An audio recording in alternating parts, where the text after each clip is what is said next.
Hey everyone, it's Kevin, and welcome back to in today's video, I'll be talking about food freedom and why it might not work for everybody. If you haven't already, hit the subscribe button and check out some of my free resources below. And don't forget to check out my new program, the Empowered Eating System. You can find details below. So let's talk a little bit about food freedom. What does that mean, and is it going to work for you? I see food freedom a lot. I see it on YouTube, I see it on Instagram.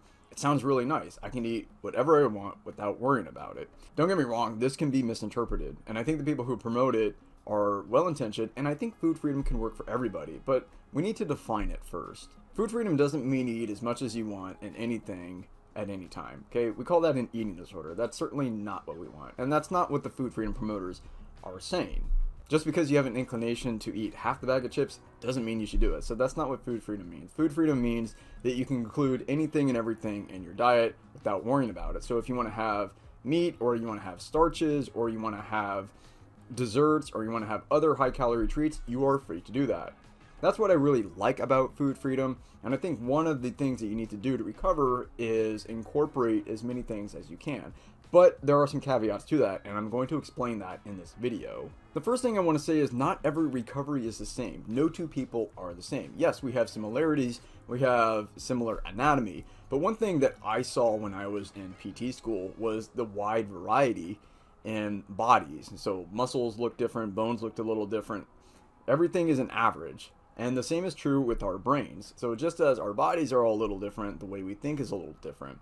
Some people are not going to do food freedom successfully. Some people really need stricter rules, and rules are okay. It's okay to have boundaries and standards. I think some people need to have what are called bright lines. So if you look at something like bright line eating, it's no starch, no added sugar forever. Not everybody's going to do that. No, not everybody can adopt that policy for the rest of their life. But for some people, that's probably the best thing. It requires a little thinking, and it's a really easy decision. Does that have flour? Then I don't eat it. Does that have added sugar? Then I don't eat it. That's all I need to know. But for somebody like me who values a little more flexibility, I'm not going to subscribe to bright lines all the time for the rest of my life. My point is, we need to respect differences, and not everybody needs to include anything and everything. Just because you don't have cookies and ice cream in your diet doesn't mean you're not recovered. Some people can successfully reincorporate those foods, others are going to have a harder time doing that, and we need to respect that. Does that mean you'll never have ice cream again? I don't know. And you know what? Just because you don't have ice cream, and just because there are some foods that you don't want to incorporate in your diet, doesn't mean you're not recovered. So when you're in the early stages of recovery, you need to emphasize foods that are less exciting and blander. And here's what I mean. When you start, you need to emphasize stuff like raw nuts, raw fruits, raw vegetables, lean meats, or I guess you can have fatty meats, doesn't matter. Stuff that doesn't have a lot of added sugar, not a lot of flour. It's not something that is convenient, not something that's really tasty, not something that you would overeat, nothing that is going to light your brain up like a Christmas tree. Be comfortable with those foods, and then you can incorporate other foods into your diet. And then you can start incorporating stuff that has a little bit of added sugar. Then you can incorporate stuff like cookies and ice cream and chips and cereals and some of the more exciting stuff that you're used to having. But there is definitely a process, and you need to go through that process. This is especially true if binge eating or overeating is your problem, because you need to have a timeout, or a ceasefire is what I like to call it. You need to abstain from these foods for a little bit, reincorporate some of the healthy foods, and then if you feel like it, you can reincorporate some of the bingeable foods later. Whatever you do, don't go from disordered eater to food freedom in one day. One thing that you might discover in your recovery process is that reincorporating some of those trigger foods or some of those fear foods that we talk about might not be worth it. You're so used to having large portions of them that they're just not worth it. For example, I used to eat entire bags of M&Ms, and then when I limited myself to just a little handful, I realized it just wasn't worth it anymore. It wasn't that exciting. Those foods were only good if they were in a large quantity, and you might feel the same. You might decide not to reincorporate those trigger foods or those fear foods in your diet later on, and that's okay. That doesn't mean you're not recovered.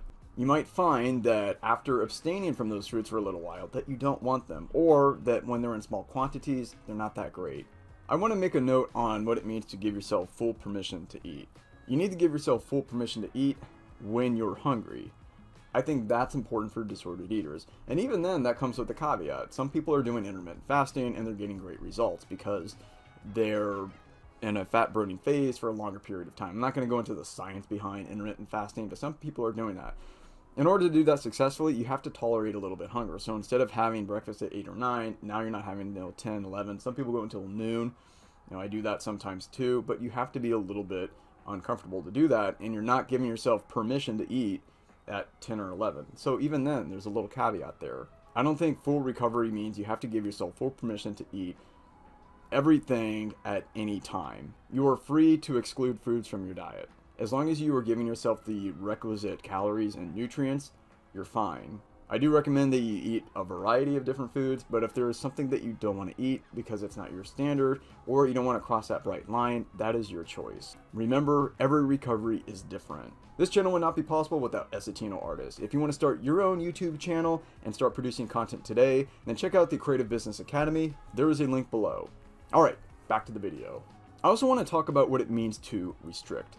This is a big topic in the ED world. I'm restricting. What does that mean to restrict? It means, quite simply, that you're not giving yourself the requisite number of calories that you need in a day. So if you need 2,000 and you're only giving yourself 1,500, technically that's restricting.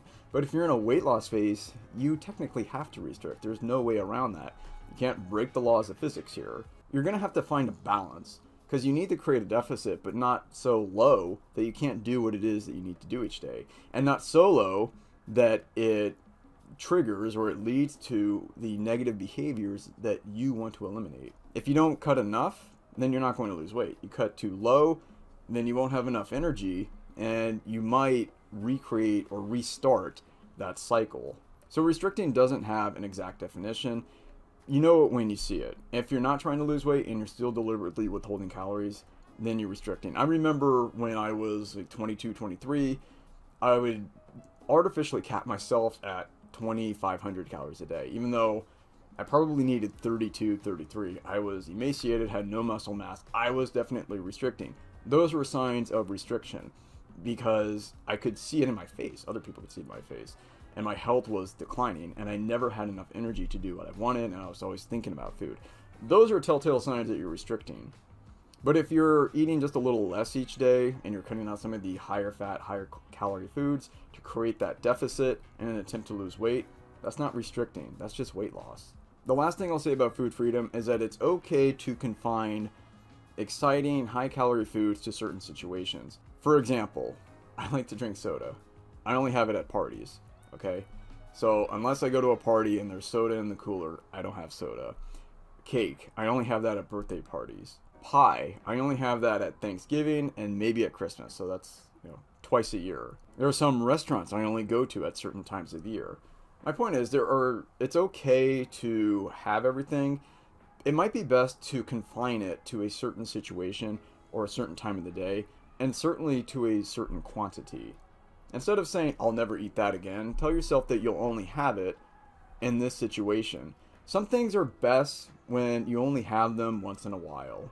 You don't want to have the same thing every day. It's okay to have boundaries, and it's okay to have rules, and it's okay to exclude certain foods from your diet. I don't recommend excluding entire food groups. That's another matter. But if there is something that you have trouble controlling, whether it's cookies, cake, brownies, I don't care what it is, you might want to abstain from that for a certain period of time, and that's okay. Remember, everybody is different. Everybody's recovery is different. Hope you found this video educational and entertaining. Don't forget to subscribe and check out my free resources below. If you liked this video, then don't forget to check out some of my other videos. Click one of them, and I'll see you there.